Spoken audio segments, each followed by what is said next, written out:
L'exode rural qui bloque la province de Kinshasa, qui a créé vraiment les immondices, qui a créé les salubrités, c'est un problème majeur dont les provinces ont jeté leur population dans la ville-province de Kinshasa. Qu'est-ce qui bloque les provinces d'émerger pour s'épanouir, à travailler l'agriculture, l'élevage et tout ce qui est les aliments qui viennent des provinces? Mesdames et messieurs, bonsoir et bienvenue à ce numéro des Codes des provinces d'aujourd'hui qui va être concentré à la ville de Mbandaka. Mbandaka, province Équateur 1. Aujourd'hui, mesdames et messieurs, nous allons parler de cette grande province qui a aussi des soucis, qui a aussi envahi sa population à l'aide des balinières, des bateaux qui sont ici à Kinshasa pour venir perturber des fois l'ordre, hein, parce que tout le monde n'a pas quelques bateaux, Mbandaka, Bandundu, Congo central, mais Mbandaka aussi, Azali, province Oyo, a faire partir dans l'exode rural Oyo, ils ont bloqué Kinshasa. Dans cette émission, mesdames et messieurs, nous aurons un invité que nous allons recevoir. C'est un notable de Mbandaka. Il est connu, hein, Aza Poilou Oyo. Il y a Équateur. Alors, avant de les recevoir, mesdames et messieurs, je vous laisse d'abord découvrir l'historique de la province d'Équateur 1. C'est parti. La province de l'Équateur est une province de la République démocratique du Congo, issue du démembrement de l'ancienne province de l'Équateur. Elle est constituée de 7 territoires, à savoir Lukolela, Bikoro, Basankusu, Bolomba, Bomongo, Ingende, Makanza et la ville de Mbandaka qui est son chef-lieu. Elle couvre une superficie de 103 902 km² et une population de plus d'1,5 million habitants. La ville de Mbandaka est étendue sur une superficie de 1778 km² et une population de 345 663 habitants. Sa composition administrative est de 2 communes, Mbandaka et Wangata. Elle est accessible par les routes nationales numéro 1 et 8, par le fleuve Congo de Kinshasa en passant par Kisangani. Le commerce des produits manufacturés et la pêche sont considérés comme les activités principales de la population. L'agriculture est axée sur les cultures vivrières de maïs, manioc, riz, bananes plantain, patates douces et niébé, les cultures maraîchères d'amarante, ciboule, tomates et aubergines, les cultures pérennes de café, cacao, palmiers à huile et canne à sucre, et les fruits, agrumes, avocats, ananas, arbres à pain, mangue, safou et corosol.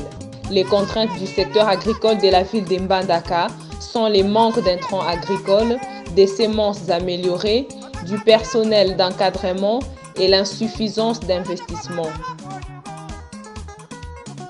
Avec une superficie de 21 239 km² et plus de 790 400 habitants, le territoire de Basankusu est constitué de 3 secteurs, des 2 communes rurales et d'une commune urbano-rurale.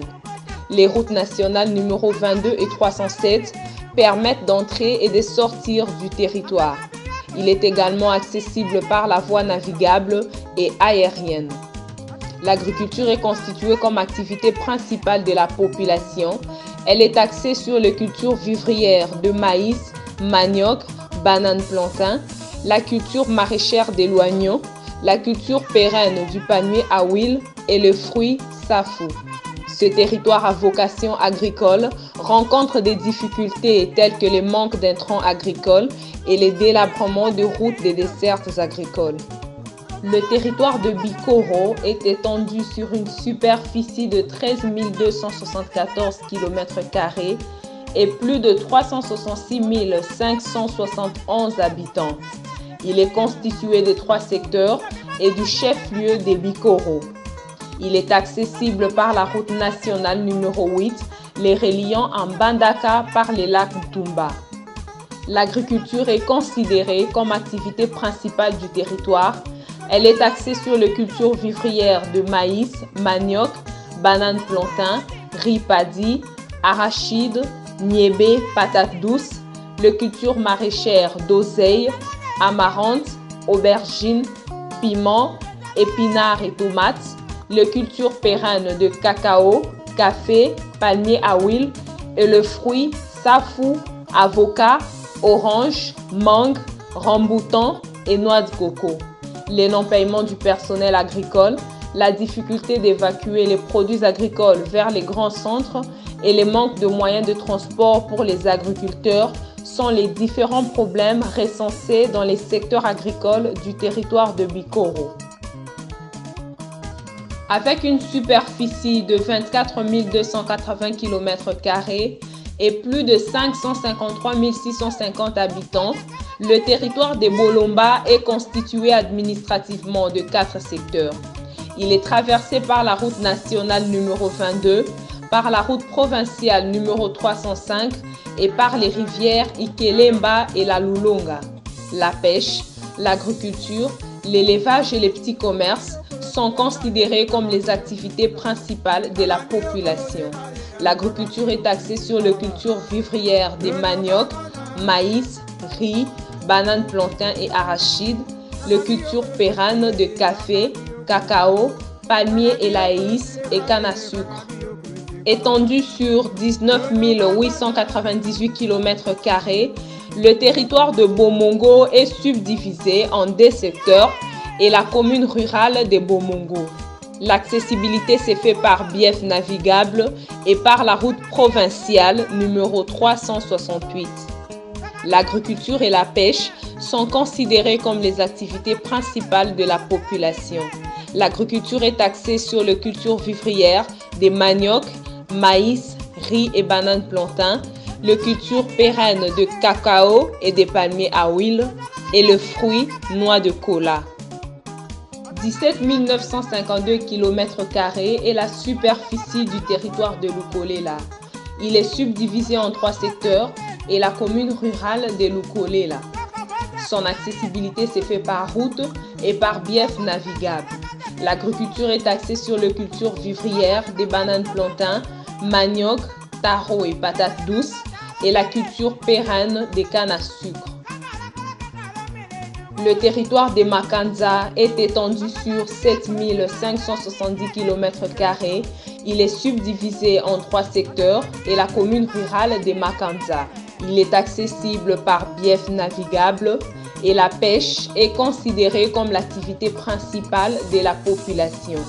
L'agriculture est axée sur les cultures vivrières des maniocs, maïs, riz, patates douces, niébé et bananes plantains, les cultures maraîchères d'amarante, oseille, tomates, aubergines et ciboule, les cultures pérennes des palmiers à huile et le fruit safou, mangue, avocat et ananas.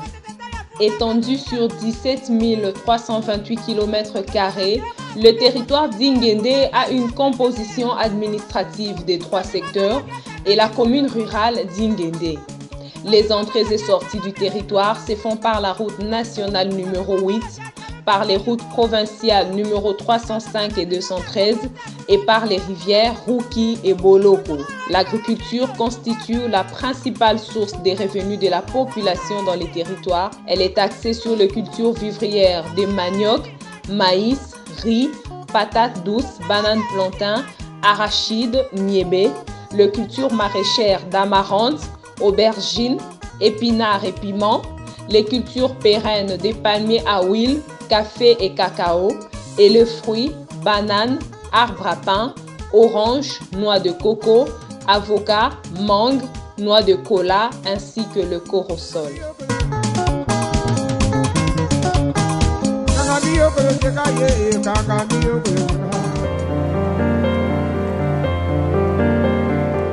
Voilà, mesdames et messieurs, comme annoncé, nous allons aujourd'hui parler de la province des Grands Équateurs. Équateur 1 qui est Mbandaka. Nous allons recevoir M. Philippe Lokange, il est le notable de Mbandaka. Il est avec nous sur ce plateau. Bonjour, M. Philippe. Bonjour, madame. Vous allez bien? La santé de Mbandaka? Bon, santé ça très bien dans le monde. Pepele, Mbandaka kitoko. Yondo lobi. Bon, na lobani bat ba kufite. Bat ba vivre donc c'est que ça va. Hein? Voilà, De suivre l'historique de la Provence et à Équateur, Mbandaka précisément. Est-ce que vous pouvez glisser moi par rapport à l'historique, tous ici ou bien? Non, voilà, Mondela China Google, c'est très bien. Donc, Mondela Moraïbi histoire d'Engasalaki, Coquilatville, parce que Mbandaka c'est aujourd'hui. À l'époque, c'était Coquilatville. Mbandaka, Mondela Bandi Mbandaka Nanganda, Kisasa Nangambo ya Mbandaka. L'air aillé, na akomi wana, bastali prospection que basa la ville wana, Mondela Katisi, na kano na ye Nangambo. L'actuel Coquilatville, Mbandaka. Aïe comme on a que possibilité ya kotia aéroport ezande na ngambu nde ba déplacer ville ba sali on na ngambu donc Coquilatville et salama bongo et en plus na sepelaka mingi surtout ceux qui neti wana ezali documentation na besoin ya ba belge et ça j'approuve que ba belge balingaka ville wana makasi bazora ngo lokola Miami parce que pour ceux qui ne savent pas bakombo ya ba quartier mingi na Mbandaka ezaki na bakombo ya ba province ya Belgique lokola Ikongo asa Belge moi azaki kobenga yango Bruxelles okomona Mbandaka 1 Belge azaki kobenga yango Beles Mbandaka 2 Belge azaki kobenga yango Anvers. Ok, Mbandaka des années. Mbandaka des années neti commune Kinshasa place Zando munene zalaka lokola eza au bord ya mai pembe na mai nde azobe yango Anvers. Alors so talipe ba construction belge oyo atika kuna oyo ba BBC na mitema mabe ya ba politicien na ba politicien parce que c'est pas la population. Nde okomona que non belge alingaka mboka wana. Il y avait même consulat belge za kuna lokoza na Mbandaka on a tina kovana Kisasa te aux yeux visa na yo na consulat aux yeux Air Zaïre au Kiti Kinshasa en transit et au côté OK Belgique. Mais consulat on ezali kuna kapo ndiko na bino ndazaka na pouvoir à l'époque. Donc comment tu dis les na Lubumbashi ndiko na bango ndazaki parce que toi qui na consulat Lubumbashi qui na consulat Mbandaka pesa na consulat Kisangani pesa na consulat ne me dis pas que ezali pour na Mobutu te.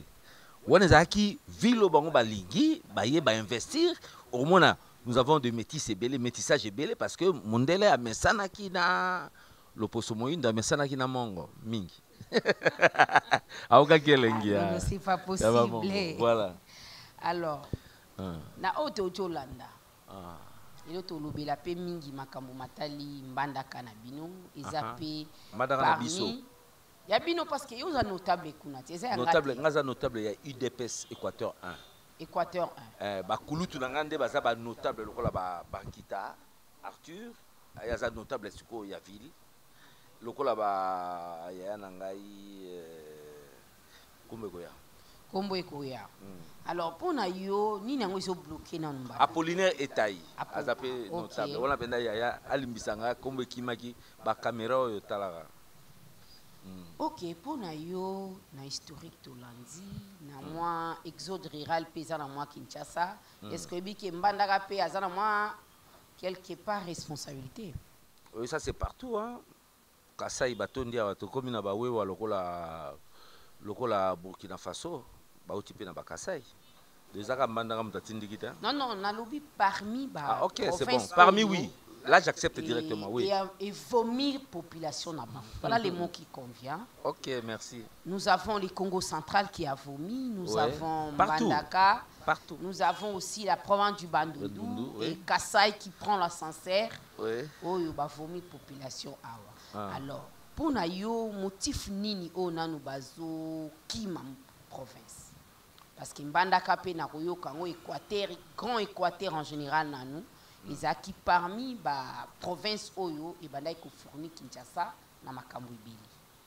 Ba izina ba café zalaka kuna ba biloko ibile mais aujourd'hui tozomona que population ba komi ko kimaka na Kinshasa sima na ba CV po bango nyonso ba kota ministère ba kota prémature. Bon, na ko répondre na deux volets. Parce que côté mo lobby est choquant. Ah oui, c'est Michel École des provinces. Et choquant à l'air lobby déjà ma cambonette il y a on est dans la organisation, ici dans le café, banini, tout ça. C'est la chute même de l'Équateur. La chute de l'Équateur vient de année 72. Donc, basali aérianisation, c'était l'erreur grave commise par Mobutu, conseillé par ses amis, Bazwa Biloko Mindele, saccagé en ondenge saccagé. Voilà le départ, il y a faillite, il y a Équateur, parce que au moment de l'Équateur, c'est l'Équateur qui a construit Jekamine. C'est l'Équateur qui a construit Bruxelles, en Belgique. Mais aujourd'hui, tout ce qu'il y avait à l'Équateur, sauf que le monde, on dirait guerre et ça, on a lobby. Donc, Bouzier, Baïzi, les sociétés par nos parents politiciens de l'époque. Ndé Basala de Gawana, ça c'est le premier volet. Alors, deuxième volet, la réponse, les actuels politiciens, sans idéologie, sans leadership, baye ko continuer œuvre oyo bakulutu na bango batikaki ya baichwan tomo, ça veut dire que bakoumi sarabango le sankardisme, on peut appeler ça aussi le diallolisme, bakoumi sarabango baye la bango basi, ils ne font rien pour faire progresser la province, mais bazoki na biso boye, raison pour laquelle nouvelle génération tolingi susuma mbwana te. Vous êtes dans ces territoires, tu connais bango? Si, tu as un territoire, il y a Bassankusu, tu as un territoire, il y a Lukolela, tu as un territoire, il y a Bikoro, tu as un territoire, il y a Ingende, tu as un territoire, il y a Makanja, tu as un territoire, il y a Bomongo, na territoire, il y a complété, puisque tu as tous les territoires. Lukolela, Bikoro, déjà cité. Bolomba. Bolomba,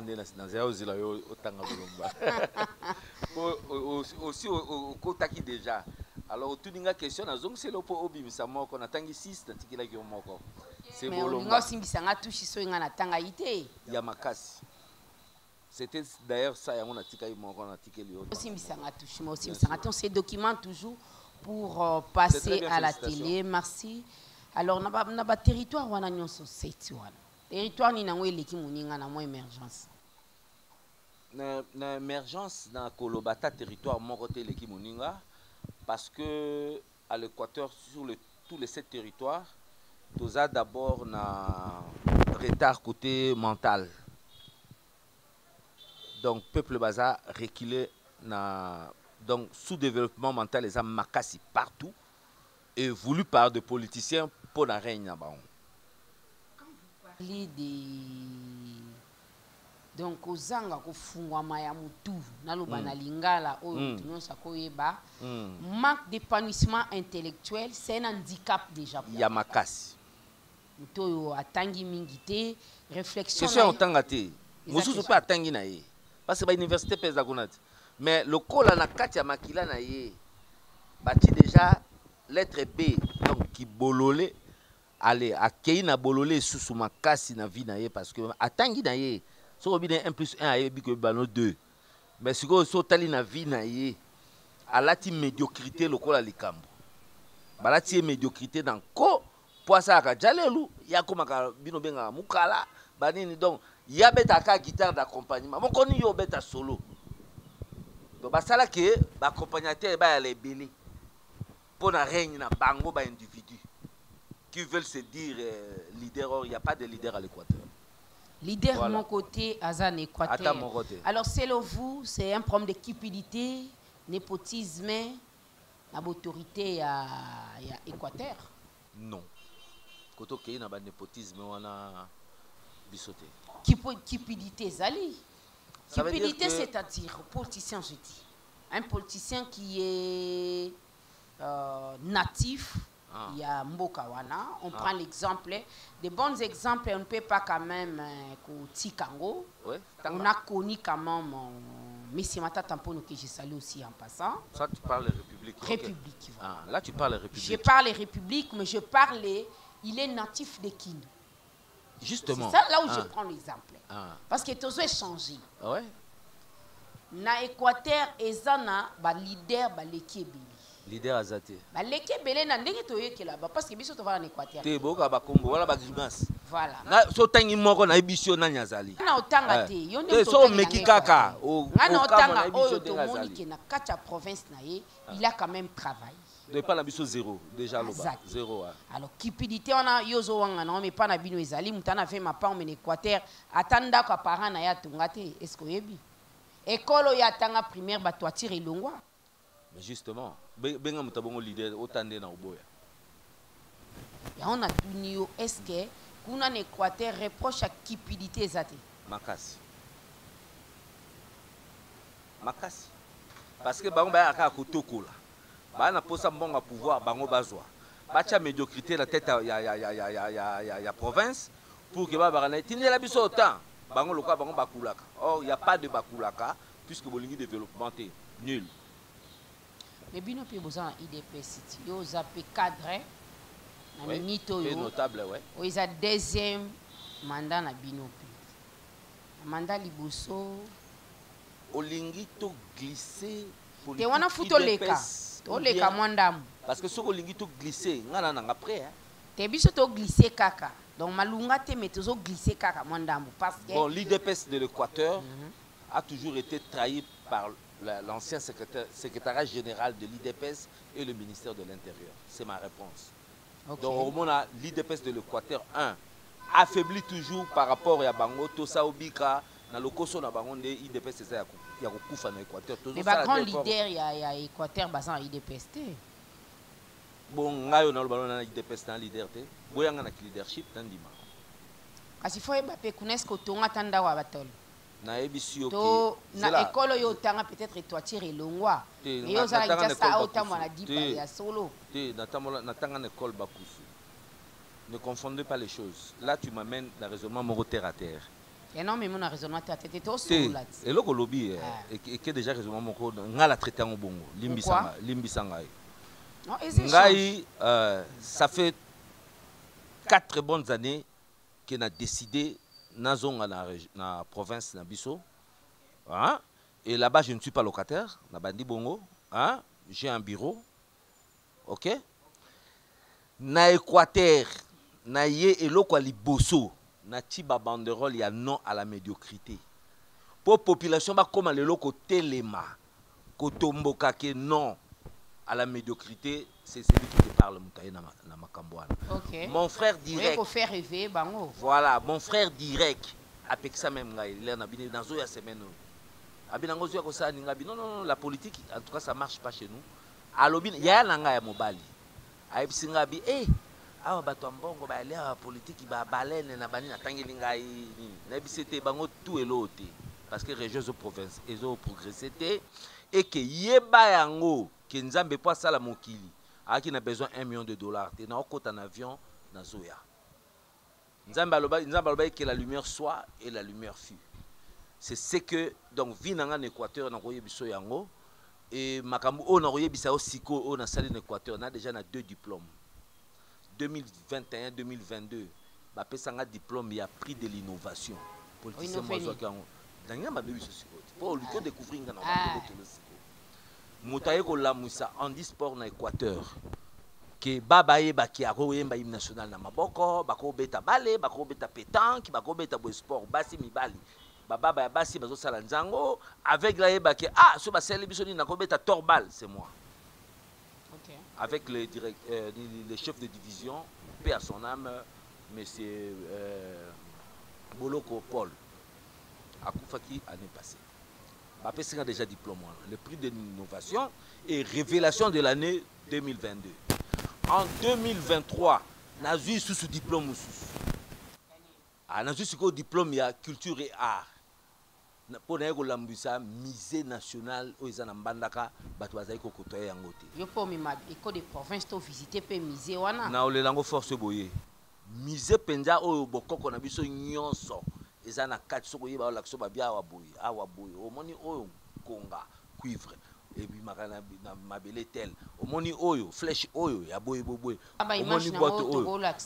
Na ko pesa bino ba image ya tango ministre ya culture azo pesa nga diplôme tozaki na kati ya musée. Ba eza ba rêve te. Eza ba réalité. et tant où nazo la musa misé wana nazo la musambamo culture ya ba peuple autochtone ba pygmée baza pe na ba groupe folklorique na bango somo justement biloko ya kolamusa yango wana oyo nayebisi oke nazwi prix diplôme ya culture na Équateur. Ça veut dire que moto ozoloba na ye koparle ye de bandaku koparle ye de banini te parce que tata na bino eloko apesa yo koleka ezali mayele atia na mutu na yo eza te ke so atikela yo di ndaku de papa na bino danger parce que okoteka ngo nyonso tu na minute ozolanda nga mais so akotisi bongo na yo eloko ndenge oza wana ozotuna nga baquestion très bien tozokende yango très bien aza papa moko encouragé à éduquer au bien. Alors nga oyo nasali na région na biso pe oyo naza kosala na province na biso mpo na nga nazomimona vrai leader nde ye wana parce que naye kotia so nabengi yango rébellion eza makasi naye kosala parlement debout na Équateur, il n'y en avait pas au sein de l'IDPS. À l'Équateur, ça n'existait pas. Et toi, là maintenant tu mélanges les choses. Non, moi, je ne peux pas mener. Ngalaza parlementaire debout. C'est là que ça va faire comprendre. Sphinx Tshisekedi. IDP c'est banni na 82. OK? Mais avec ça là, moi na liboso zali parlement debout, à ça liboso on a 93. OK? Bon. Si vous avez un parlement debout et balou qui est comme milice et comme on a caché au Kangarabatu. Non, parlement debout, on savait que les gens viennent et puis parler politique, journal, voilà, après on discuter politique. Mais ce n'est pas ce que nous voyons aujourd'hui. Justement, ça ce n'est pas le parlement debout. Alors moi, j'ai amené le parlement debout à l'Équateur. Et depuis le même parlement debout de l'Équateur, tout le monde est sous arrestation arbitraire, au gouverneur a dit que a saliboité, bon respect côté. Par là, beaucoup de quand même beaucoup. Et aujourd'hui, bah l'Équateur, mais je pose à Congolais au bêta beaucoup parce que quand même là, monsieur Sami et Salami, au tout temps à ma tête à pognon. Parce que biso tozotala ba leader oyo ba sali na province. Yo lobi bien yo bimi leader, mais na province na bino. Bato ebele basala eloko yo salité. Yango tozobeta lisolo. Lelo ceux qui courant réformateur, ils ont ça na IDPS qui va réclamer congrès et bandi na Équateur et auteur compositeur à lisolo yo zana. Tu os mona mouvement que oh non, il faut pas changer le secrétaire général, tout ça la boina boy. Et bandi na Équateur na Katanga, tout ça qui en liaison. Province de l'Équateur na Katanga. Parlement du bois Katanga. To bandi nango ça fait 3 ans lelo. Alors, ceux qui va exploiter à bon moment au sala, kaka po moninga na avion te, kaka po au moninga bonde au kumisa bato sous leader nga olongolanga leader na omona oma. Te bon fallo expliquer bon bisoto eba. Expliquer yo en long et en large parce que leur bani au kumisa ke otonganda ko école wana manzanzanga binote. Non bisoto. Non on a détail oyo sala déjà. Ningo lobi des choses à locataire na mbanda kate. Te na locataire. Oza ndako na yo, oza lupango sali bureau. Au sali structure pour gérer les handicapés, valoriser. Bien sûr. C'est ce que vous avez quand même apporté dans la province. Si, et dans un protocole, il y a des sourds. Donc pour m'atteindre en Bandara, tu dois traverser les sourds. Ok, c'est-à-dire donc, majordome, la chambre, c'est la magambutu, aza sourd. Ok. Tu comprends? So, il y a des Sinte Bosso, là, n'a été. Invité na yo yebiete naza représentant ya sport ya ba handicapé handisport na niveau ya Union africaine babenga la structure wana IAR, Institut africain de réadaptation. Donc même awa na Kinshasa wana posta munene na lobi awa na Kinshasa nazalaki na comité national ya respect ya hymne national à l'époque où na stade du 20 et de martyrs bazaki na hymne national ba finga président l'ex-président de la République tout ça mutasi sango ezanga mutoto osula aussi ça na démarche na démarche Kabulo auti ministre ye muta recrutanga avec l'ADG Kipolongo ou ya RTNC ba pesinga télévision ba pesinga ba stade dans sala ba tournoi ya ba sourd ya football to benga ngo fusu et bazo yemba hymne national en langage de sourds ça enseigner tout le quinois match ya Libye ba fingaki et après ezaki match à Léopard Égypte. Congolais yemba hymne national on dirait na tembe parce que baoki soni ke bato bazanga koloba na koyoka bazoyemba na maboko. Bongo bino bato bapesi bino maloba na koyoka. Bofingaka na hymne national ezali bendele ya mboka. Osumi we na mbandaka maîtriser koyemba hymne national. Iko zoe combien de jours? Non, ça m'a pris pour les apprendre. Ça m'a pris 15 jours et dans 16e jour on surtout ba combien déjà koyemba na maboko et après to bandi ba compétition filmé et ça s'est passé comme ça. So côté na page d'anga ya Facebook okuta ba image ba ça la foot okuta ba image belé au CP là. Il peut jamais avoir 3 ordonnances dans gouvernorat. Ben tu vas voir à l'Équateur ba mon abiso le ka belolé orthose la bango. Gouverneur a 2 ordonnances. Mon corps qui peut perdre, il y a Joseph, ex-président. Mon corps, il y a Félix. Si Félix a accéléré sous mon corps, il y a 3 ordonnances. À ce que Joseph Pazonga. Parce que limitation, il y a un mandat. La présidence, dans le gouverneur, il y a 2 ans, donc Souki. 3e, ils ont raté. Alors, ceux qui vont accepter pour des intérêts, mais bino na makamba gouvernorat wana ozoloba wana ya province na bino obi kezaka mbutu mbutu ata era Jean-Claude Baindi ezali pe kamwa kota bima. Enfin, tu me parles de Jean-Claude Baindi. Jean-Claude Baindi a été révoqué par Joseph. Révoqué. Au côté si le soda est à pour la nini. Gouverneur Liboso ya Sony. Gouverneur Liboso. Gouverneur Liboso ya Sony au babingana na Équateur za Jean-Claude Baindi. Na kamo siko na émission, toujours bête émission pena makama malonga, okotangela biso makama. Biso tolo ba désordre des Équateur, ou tolo ba yo mo ba recommandation. Aza peka mutu akalati. Kasi médiocrité obo combattre mais toke na ngo souti na félicité. Mais quand je dis non à la médiocrité, non pour na komo mututé. Batu nyonso. Mais o ba na médiocrité dans le mabangote. Ata ba pesinga nini? Et si mbate d'ailleurs ba pesanga loko biloko ngaza nango déjà avant bango bazwa. Ba pesanga ondeni. Donc autant que l'anga ba combo té. Ya bata ba médiocre nyonso. So meki na savonné. En tout cas ça na kande quoi terre. Makasi. Ba ebi ngo pe bien tina lo babo. Reproche na yo à part makambo lobby. Ya mi balezani. À part mamna lobby? Oui, auto loba makambo ya mettre celui qu'il faut à la place qu'il faut, c'est un problème majeur. Comment to lobby boye. Botie la biso bateau, ezala quand même méritocratie. Ezalaté par militantisme donc dialolisme à commission tellement trop qu'il faut appuyer quand ils allaient ou bien promettre une unité. On a besoin de développement bon na biso. Est-ce que vous avez baqué charcuterie dans banda kezate? Je t'ai parlé que toi là qui na consulat belge. Mais attention, toi qui peut na user. Bamindele bazaki basela biso uze basela biso fine rose toujours dia pâté de fois na mbandaka lokoza na Belgique lobalanga boité nazo sa solo chaque comment bien kalinga yo kolia bien kalinga so la même kuna yeba na place chaque kolia bien kotomba ezate mbandaka tondima yango à l'époque tu na ba pâtisserie boulangerie lokola ya Bondoko depuis on les a lix makas. Non, qui passe, cher téléspectateur. Comprenez l'émotion. Yo qui passe bien. Bon, ce que muto a viva yango erazolo, il passe dans le monde. Est-ce que yo kondi malelo que ndeko na kufi Corbia les ate ba me mala maboko au sommet l'automne ba lotoko ba ki rambangu na cercueil na morgue ya Bolombo. Yo kondi mango. Donc Corbia pesate. Ezo ça. Mais na zo tu ozo bien ba leader wana oluka ba finga ma pamba. Parce que en réalité, basta eloté na mboka wana.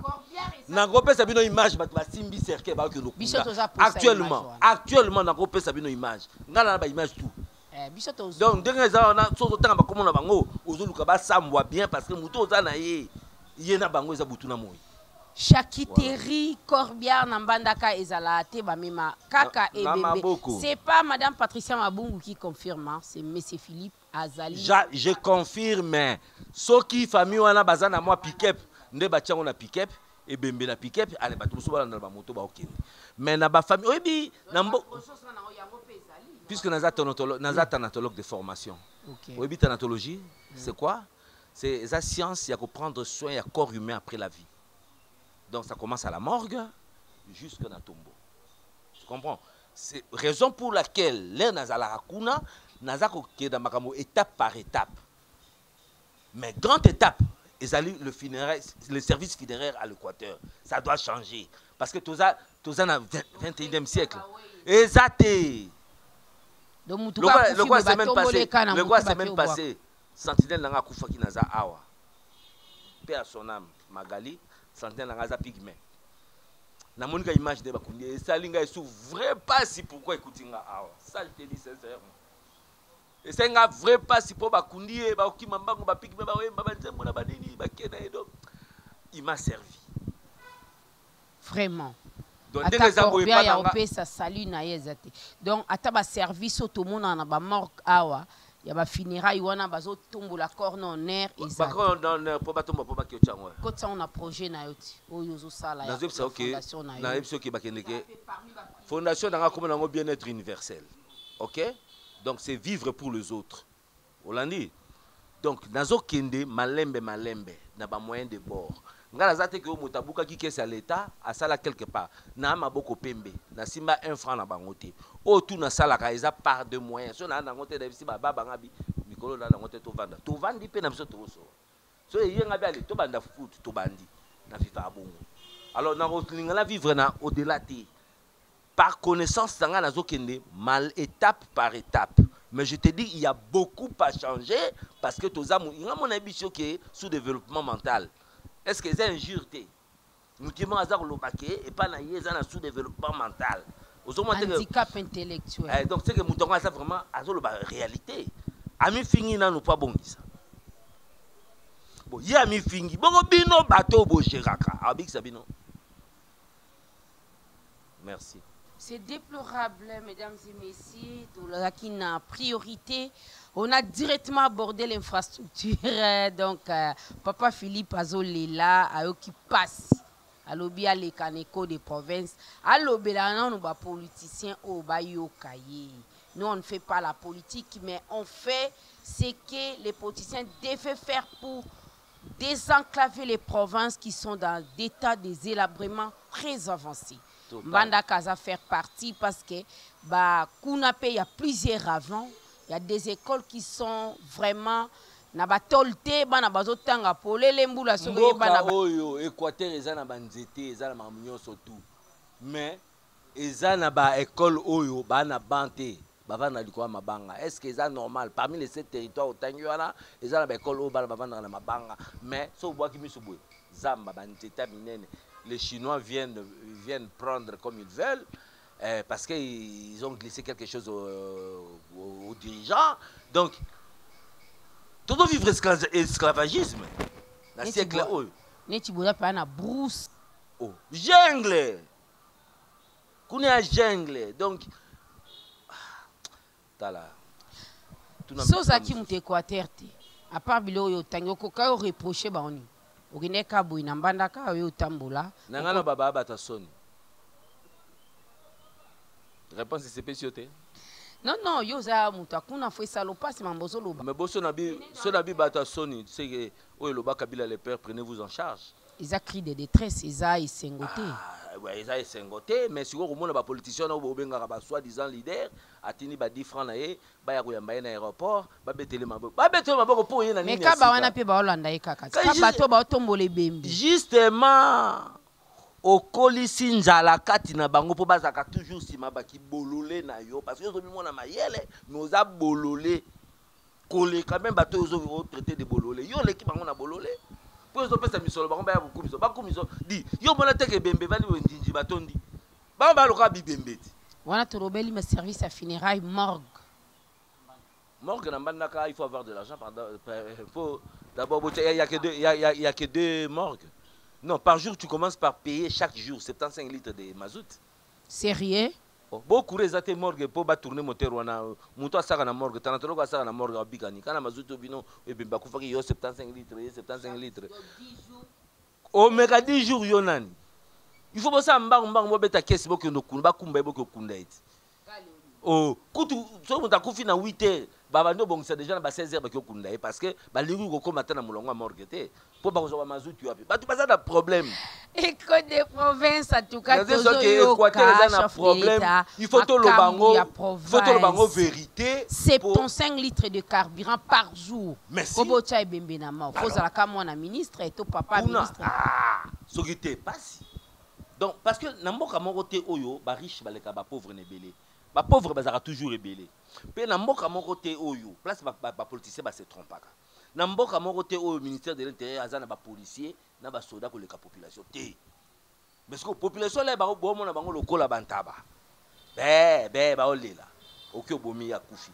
Ah, mais si ko même Namboka tout na mokili soko boma même soka leli ba boma ke jour wana te. Ata okyo tout na américain, ceux qui même leli, ba boma même te. Biso to alokwa ba même bokeba. Parce que mkoto tele mezali, poto lembi bino. Enjeu et défi à relever. Ponayo, défi ni toujours relevé pour émerger Quater, Makambaba Morguana et Koma. Un peu structuré, c'est vraiment, imagine pour l'équipe na RDC, mais Congo, ba province, moi je vais aussi parler du Bandoudou qui n'a pas aussi du courant. Mais on a déjà mauvaise foi les politiciens. Parce que au début que ba courant il y a biomasse zalara. Et ça par déchets. Ba conseil les soit yango te. Ta monté à mabe hein. Ke na kinga kati courant za na kinga kati na obi courant wezani. Na moi bibala muke. Ingénieur a sali courant wana. A outaki directeur na mbanda kati. Na SNEL. Bibale belé tout ça na wa ko sala turbine wana te. To za la tal na courant ta moke. Te. Mais asali na kinga kati ndeni. Ozomote ke ba politicien ko tout ba osaka na biso biso beolé na bango. Oh bango moko ndenge ba bololé asuka. Ozo comprendre parce que grand prêtre local Mobutu a sala 32 ans, muto sa 32 ans lisusu lokwa ya zati. Mais l'air a koufi chaussette Mobutu ala ta pona hôtel. Pourtant ça la ta Jimmy Weston numéro 48 faite par commande. Alors l'air Mobutu a koufi ala ta Jimmy Weston on a ta. Place ba se trompe rien wana. To la to mo bola mo quitter. Parce que hâte que na évité pouvoir écosa bango ke basimbi soutane nzambe basimbi soutane nzambe te to ana bino kana mokila wa bo sala bolamu po lobi to kumisa bino boza loka ba Nelson Mandela bozuka ba kombo bozo at exemple ba na mikia kaka na ba Burkina Faso awa ça vous coûte quoi le kosonde leki ozaki nango lobi te il faut aussi sanza no mokolo moko. Voilà les défis à relever. À l'objet, il faut relever les défis. Les ventres d'abord, il y a Yomoko. Égoïsme, élément qui convient. Politiciens à Congo, Ozali, ressortissants Yambandaka. Vous avez les temps, Makambu, Oyo, Papa Philippe Azoloba. Et ça, vraiment inquiétant. Il y a comme à Congo, quelqu'un qui détourne 70 millions de dollars pour les pays. Mais les Congo empruntent, Mbongo, Oyo, presque Kakawana, Msuna FMI. La Banque mondiale pour aider mais politiciens yemoko pour kobongisa nefis que province na ye école atanga lelo na mbandaka ezali toiture elongwe mais ye aza awa azotambola na cortège. C'est le message qui est lancé par monsieur Philippe qui est notable à Leli. Il n'y a pas de morgue. Morgue Nambandaka Izali. Il y a deux morgues. Mi balé kaka. Deux morgues, mais morgues. Il n'y a pas de morgue parce que morgue, oh, écoute, il y a 10 000 francs la journée, il n'y en a pas. Non. Izalité. Alors, lorsqu'il y a il faut investir pour faire ça, on ne peut pas dire qu'ils ont existé. Parce que ça, les mis pour un rang social, il y a Batoalikolo. Mais ici, on a des morgues partout. Tous en la morgue, il y a des pauvres, tous en la morgue, il y a des cinquantenaires, il y a des morgues tels, il y a des maman yemo, les morgues de l'État. Les morgues au PESA privé, ils appellent dans le quartier, la cité, ils appellent moins cher, ils appellent avec 5 000 francs par jour, ils Kocha et Bimbi. Voilà, Papa Philippe, l'équipe te remercie quand même par rapport à passage na émission Nabiso. Parce que nous chutons déjà vers la fin avec les illustrations. Nous avons quelques minutes qui restaient. Si vous pouvez lancer un mot, mais je vous rassure que vous serez l'invité de bienvenue à bord dans les jours qui viennent pour parler de l'infrastructure Mbandaka, du port de Mbandaka. On va essayer d'échanger. C'est là où vous allez cracher tout ce que vous avez comme vérité parce que c'est une émission qui traite. En navigation, je ne pourrais pas parler seulement de Mbandaka. Moi, je te parle parce que j'ai navigué. Au moins, les 5 équateurs, Ouais. Hein? Ouais. Na navigant na bamboka surtout comme armateur à bord. Na biba les nyonso. Si on va parler de trucs, on va pas parler c'est pas de Mbandaka. On va parler de la navigation. Navigation. Oh, oui. Kinshasa Mbandaka. Équateur. Kinshasa Équateur. Voilà. Donc c'est un peu ça. Moi je vous remercie pour vos petits importances que Benganga. Donc Motopamba. Ndenge bosali ke bozwa temps. Notable za Motopamba. Enfin, bataka motonde na avion. Donc ndenge bobenga na sepeli na lobao eza kati ya mutu nanga na makanisi na ngai na sepeli mingi na remercier bino, c'est tout ce que je peux dire. Mais basalaka koni na nzeta makemba te. Dernier mot quand même. Voilà, mesdames et messieurs, vous avez quand même suivi. Hein? C'était une émission très stressante. Les enfants, fils de l'Équateur, Baléli, Papa Fati, Okendagi Kuna, 145 territoires aujourd'hui. On est où par rapport à Équateur, demander au ministre de l'Infrastructure, des Travaux publics, comment bazo utiliser, ministre de la Santé, problématique sur les morgues, sur l'inhumation des gens à l'Équateur. Où en sommes-nous aujourd'hui? Ce sont des questions qui sont restées en suspense. Nous allons développer pas à l'année prochaine.